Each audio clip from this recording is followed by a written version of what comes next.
Dime, ¿no tienes planes de volver al reino del que provienes? Por más que quisiera hacerlo, ya no podría.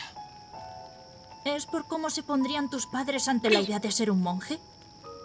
¿Quieres dejarte el tema? No me voy a retractar. Kazuma, me has ayudado desde siempre a no abandonar la magia explosiva.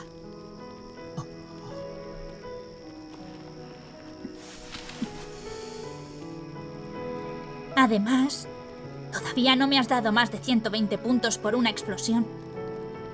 Algún día haré una perfecta por la que me des 200.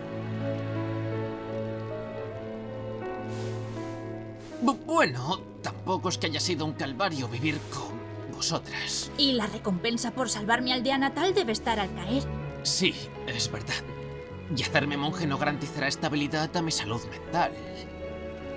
¡Por el carro! Aún debo zanjar mis negocios con Vanir. Teniendo en cuenta que estaremos forrados, quizá no sería mala idea que por un tiempo vivamos en calma juntos. A mí me gusta la vida que hemos estado llevando hasta ahora. Y quiero que siga igual.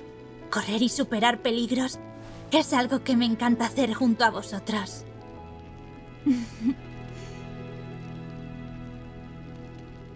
¿Dónde coño le ve el encanto a correr peligro constantemente? ¿Sabes?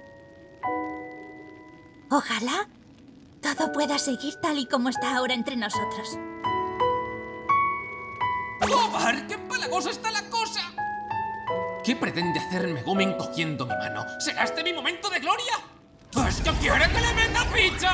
¿Quiere que sea más galán con ella? ¡Ni de coña! ¡Que aún soy muy pura para eso! Cálmate y respira hondo antes de abrir la boca. Vale.